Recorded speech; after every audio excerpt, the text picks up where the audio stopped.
And if you're the one that can turn them from being a failure to being a success and put them in that first home, they're going to send everybody that they know your way.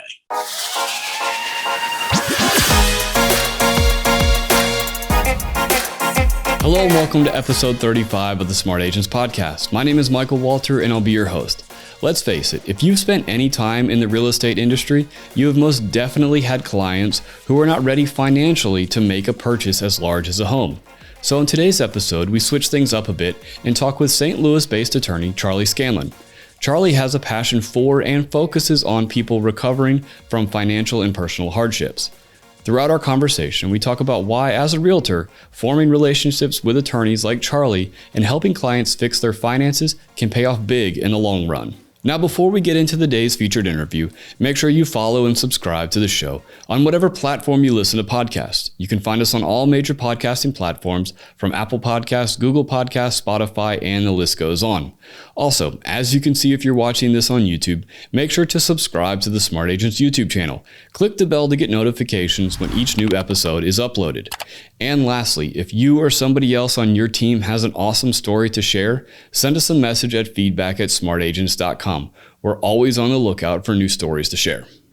All right, on to the day's featured interview with Charlie Scanlon, where we talk all about how you can cement yourself as the only agent a client will ever use by helping them through a tough time. So really the way I like to start everything out is if you could tell me a little bit about yourself, your background, and kind of where you're at in the country. Okay. My name is Charlie Scanlon. I'm an attorney. Please don't hold that against me. I'm located in the St. Louis metropolitan area. So our company has two offices, one on each side of the Mississippi River, one in St. Louis and one on the Illinois side in O'Fallon, Illinois. Right. And when you reached out, to do this, we were talking about that you work with people to repair their credit. And that's something that, a lot of our listeners, the real estate agents, they're dealing with clients that need that financial repair. Right. Yeah. And unfortunately, I think a few months down the road, we're going to see a lot more of that. The government's been okay about getting people assistance. But I think there's going to be a lot of people that have been in forbearance, both on their student loans and on their mortgages, or that have just missed payments or made other arrangements. But unfortunately, I think there's going to be a deluge of people that need that assistance here, probably coming in the fall. Right. So it'll be really beneficial for the agents to really kind of start forming relationships with, the local attorneys and the people that are local to them to be able to, funnel these clients over and help them get their finances in order. Yeah, absolutely. The process does take a little bit of time. I'd like to meet the people that are sending me business. So it's a little bit more difficult to do it these days to go out and meet for a cup of coffee or to meet for lunch. But things are opening up here in this part of the country a little bit more now. So there is the opportunity to do it. But those relationships are nice to have when you're sending business back and forth. Right. So how do you go about forming those relationships, especially from the realtor side? How can they reach out to somebody like yourself and to form that trust and to really kind of start learning from each other? Sure. Yeah, well, I meet people through my LinkedIn page. I make an occasional visit to networking groups like BNI's, although I'll be honest, I'm not a big fan of those. I don't know why people love to do those at 7 a.m., but I'm not a big fan of those. And for me, I'm just interested in meeting the realtor and maybe the loan officer at those meetings. I don't really need to build a relationship with a roofer or a landscaper. So that's not ideal. But just pick up the phone and call somebody. You want to do your due diligence. One of the things about credit repair is that there's an element of, shall we say, shady people that are in the business, that they think that they've picked it up, they've done their own. They put a shingle out, they'll do your taxes and they'll do your credit repair too. And in a lot of parts of the country, there aren't licensing requirements for credit repair people. Some parts of the country simply require that they post a bond. I think in your state, Florida, that's all that you really need to do is post a bond. Some states, they don't even require that. I'm an advocate for more stringent licensing requirements in the industry. But you want to check them out. Check out their Better Business Bureau page. That'll tell you a lot about the people that aren't legitimate or that aren't doing a good job for their clients. Right. And then when somebody does have a client that does need those services, what's the process like? I think there's, like you said, there is that element of shadiness that I think some people have that, that view of things. And so what could an agent, learn about the process that they can then pass on to their client to make sure that everything is good to go and everybody's feeling comfortable about things? Yeah, I think the two most important things is that the process is based on two federal laws, the Fair Credit Reporting Act and the Fair Debt Collection Practices Act. So there are legitimate ways to help people, but you don't do it by changing their social security number. You don't do it by putting them on authorized user accounts from Eastern Europe. So you want to, listen to what the credit repair company is offering to do. The process should legitimately start with the review of the credit report. And I'm sure a lot of your listeners, one of their biggest frustrations is that people come to them and they say, I've got a 640 credit score on Credit Karma. And then when they find out it's a Credit Karma score, then they say, well, you may have a 640 credit score. You might have a 580 credit score. So the first part of the process is to encourage them to take a look at the report, see what's actually there. People are, especially if they got bad credit, they're hesitant to do that. So the realtor can help them to pull the Band-Aid off, or they can send them to us and we can help them to pull the Band-Aid off. We can get them a good copy of their credit report. And right now, because of the pandemic, annualcreditreport.com, you can pull your report from each of the three bureaus once a week. You're going to be able to do that until April of 2022. So that's a great source of their history. That's a legitimate report. It doesn't give a score. They charge for scores, but we can extrapolate from the history where their FICO score likely is, or there's sources out there where we can get the FICO score at little or no cost. But that's really the starting point. And to just spend some time with the client and say, listen, for right now, you're probably a no based upon where your credit scores are. But that's just for right now. That doesn't mean that you can't do a little bit of work. And if you do the things that need to be done, 3 months, maybe 6 months down the road, you're going to be in a whole different position, and you may be a qualified buyer then. Right. Obviously, the laws are always changing, and, the rules on all this are always changing. What's been going on the last couple of years and really going into the future that you've seen? Okay. A couple of big changes that are associated with legislation that Congress has passed because of the pandemic. The very first CARES Act that passed in early on in the pandemic amended the Fair Credit Reporting Act. It amended it to say that if you enter into an accommodation with your creditor during the CARES Act, because of the CARES Act, that they can't report you as late during the pendency of the CARES Act. And it's open-ended. It's not going to end until 120 days after the president says that the natural disaster, they refer to it as a natural disaster, has ceased. So there's lots of opportunity. One, if a realtor has a client that has had those struggles, if they've made an accommodation, they can use that to talk to the bureaus or to talk to the creditor to get late pays taken off, because late pays will sting you pretty bad initially.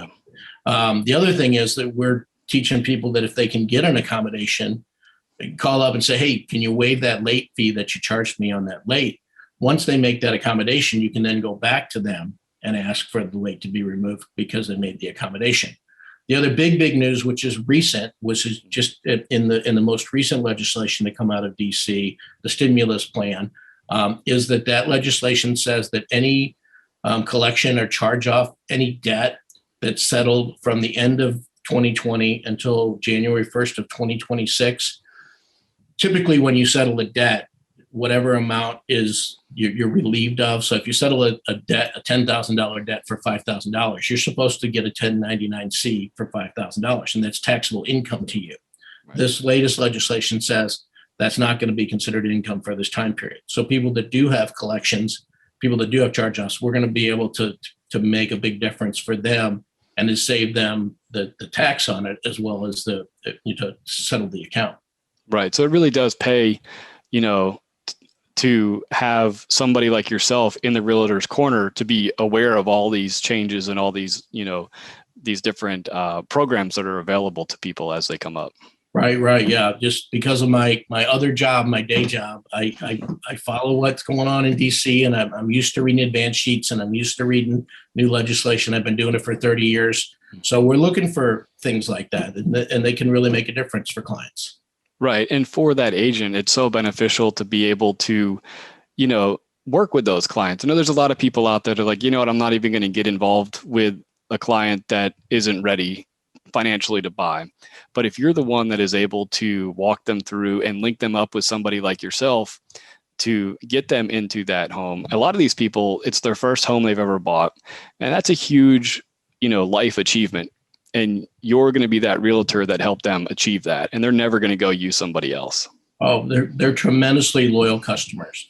You have to put yourself in their shoes. That's a really bad feeling, especially the people that come with their Credit Karma score and think that they're going to qualify, Right. and they get deflated, and it's like they feel like they're a failure. And if you're the one that can turn them from being a failure to being a success and put them in that first home, they're going to send everybody that they know your way. They're going to be a great source of referral business. You've got a customer for life. The other thing that the agents should advise them is that credit's not only about their ability to qualify for a mortgage, but it also impacts their what they pay for their liability insurance, both their auto liability insurance and their homeowner's liability insurance. It affects the rates they get when they go and buy a car, so they're not paying those insane interest rates. That some anybody can get a car loan, but you don't want some of those car loans. It also is going to affect what they pay for credit cards and the type of credit cards they're going to be able to qualify for. So it's a whole lifestyle change. Right. If they not only do they get them into a house, but if they get them into a house and they teach them about credit, they're going to save more money. They're going to be in a better financial situation. And guess what that means? That means they're more likely to look for an upgrade in a few years. So if you give them these credit tools, you're not only going to get one sale, but if they follow what we teach them, you're going to get another sale 4 or 5 years later when they're ready to move into an upgrade. Right. And, talking about that, the teaching, and we were talking earlier before we started recording about just the misconception of the amount of time and money it could take one of these agents' clients to kind of work through your process and get them, financially sound. Right. Yeah. And that's a legitimate concern. I hear that from agents all the time, that, well, my customer currently has down payment money, but if I send them off to credit repair and they pay off a bunch of bills, that money might be gone. People don't always even have a lot of collections or a lot of charge-offs to deal with. Sometimes it's simpler than that. But typically, and it's a team sport, so it's going to depend upon what the client does and whether they follow our advice. But typically, people aren't with us for years. There's some companies that's their business model. They want to keep those folks for years. We don't. We want to get them back to the realtor as fast as we can, because we know if we get them back quickly, then the realtor's likely to send their next credit challenge customer our way. So ordinarily, we're talking about hundreds of dollars rather than thousands of dollars for our services. Now, if they've got $30,000 worth of credit card debt, it may be a different situation, or it may be that they need a visit to the bankruptcy lawyer before they come back to the realtor rather than to us. Right. And, kind of shifting focus a little bit, when it comes to personal or professional relationships, rather, that's such a huge part of the real estate industry, your industry. Just talk to me a little bit about how, important that is to form those relationships with other professionals in the kind of collateral, I guess, or, the different industries. Yeah, I think it's really important. I know when I've formed a bond with a realtor, because I'll get the phone call and they say, hey, I'm really happy with these people you've gotten back to me. Would you mind looking at my credit? That's when I know that I've successfully made a friend, if you will, or convinced them that I know what I'm doing and that I can get them there. So, and those relationships are great because, I get clients that aren't referral clients that come to me through my website, or they come through to me through word of mouth or through former clients. And one of the questions that frequently comes up is, hey, do you know a good real estate agent? We're almost there. Do you know a good real estate agent? So I keep track of who I'm working with and who's doing a good job. And it gives me the ability to offer an additional service to my client as well, to say, hey, this is somebody good. This is somebody that will take care of you. Right. Yeah. I always think it's so great when people can kind of build that whole, they have somebody in the entire lifestyle process, from the getting their, having the lawyer that can handle things, having the real estate agent. So having all of those, kind of bridges connected for them is so great, because that whole chain of people, they're all going to be passing each other business back and forth. Right. And I'm uniquely qualified, if you will, because I've got a toe in the legal profession as well as in the credit repair business. So a good chunk of my referral business actually comes from divorce lawyers, family lawyers. You see, and in those situations, if I'm working with somebody and I'm getting them qualified, frequently sending them out for 2 home loans rather than 1, because, they may refinance the marital home. They may not. Sometimes divorces aren't as controversial, or, they're not going head to head. They stay friends, and they both might work at the same people with the same people. And, when we talked earlier about the fall, that there may be some economic struggles coming, I think we may see more divorces too, just because people have been under the same roof here for the last year and have really found out, what it's like to live with each other full time. Right. So that is that's a place where you can really help people too. And the realtors can really help people, because the lawyers don't always do a good job of educating people about what they need to do to qualify for a home, or the time that's involved in finding a house right now. Right. Some of these people come out of divorce court with the expectation, I'm going to move next week. Well, good luck with that. Right. Yeah. There's not a whole lot of places to move right now. Right. You'd like to move next week is what you mean to say. Not you're going to move next week. Right. Well, and, forming those relationships, do you have any tips for realtors that are looking to reach out, that maybe haven't started to reach out to, people like yourself or the divorce lawyers? Is there something that they need to bring to the table right out of the gate that can really help, make that good first impression? Yeah, I think one is an openness to learn, to say, I'd like to be able to learn the process and to help my customers. Sometimes people think that, they know more than they do. And I don't mean that in a bad way, but like, you're hopeless. You don't even have a credit score. We see those people with thin credit files, and those people are pretty quick to help. You just got to help them build credit. You don't have to clean up the old mess. So to just come with an open mind, I'm happy to teach anybody what I know. I'm not one of these guys that pretends to be some kind of wizard or have secret letters or anything like that. It's not that complicated. There is, believe it or not, there's a big part of this job that's psychology, is that just getting people to believe in themselves and to get those. One of the things that I've learned in the last few years that I need to do is to have them monitor their credit. Because when they see those improvements themselves, when they look at them online, was it dopamine that's released into your brain? Yeah. They get that buzz. And those people are really, really more dedicated to what they're doing, and they're more successful. You have the other group of people that say, no, you look at it. You look at it and tell me what it is. I don't want to be bothered with that. But there is one, you've got to get them to know that there's hope. There's hope for everybody. Credit's forward-looking. If the only people that I can't help are people that really legitimately need to visit with a bankruptcy lawyer first. Yeah. And those people I can help a ton after they come out of bankruptcy. People that have just been through bankruptcy, they're not qualified to buy a house right away, but I can build their credit pretty quickly because the bad stuff's all gone away pretty much. But to just kind of be a cheerleader for their clients too is helpful, and to touch base with them from time to time. Just say, hey, how's it going? What do they have you doing? Well, are you doing that? Because we do lose some people as well that get a little bit discouraged, or they don't. Some people have an expectation we're going to send letters validating their accounts to the bureaus and everything's going to disappear. That's what they see on social media that these guys represent that they do, and when that doesn't happen, they get discouraged, and they shouldn't. So they're really my ally, both the realtor, and if there's a lender involved already, the lender as well, because there's some questions that I'm going to send them back to the realtor. I'm going to say, that's really a question for your realtor. Right. The other thing that's nice about that relationship is that when I hear somebody's out kicking tires, when they say, well, I'm working with Jane, but a friend of mine has an agent that they really like and they want me to talk to him. First thing I'm going to do is pick up the phone and call Jane and say, hey, Jane, I can't tell them what to do.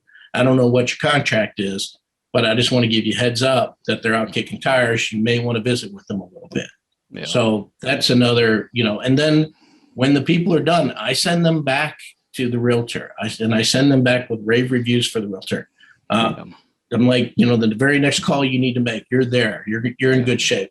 Call your realtor, get started tomorrow. Yeah. Awesome. Well, thank you so much for taking the time to talk to me. I think this is always, it's always great to have somebody from, the other side of the equation in these relationships, being able to give tips for our real estate. No, I appreciate the time. If anybody's here local, happens to hear the podcast, my company's name is Phoenix Credit Consultants. Mm-hmm. We have an office in a suburb of St. Louis called Creve Coeur, which I won't spell for you. We love French names in St. Louis. And then we also have an office across the river in O'Fallon, Illinois, which is located adjacent to Scott Air Force Base, which is where the military air command is based. Feel free to check us out on the website. Feel free to give us a call. Can I give the phone number? Is that okay? Absolutely. Okay. Phone number in St. Louis is 314-429-2040.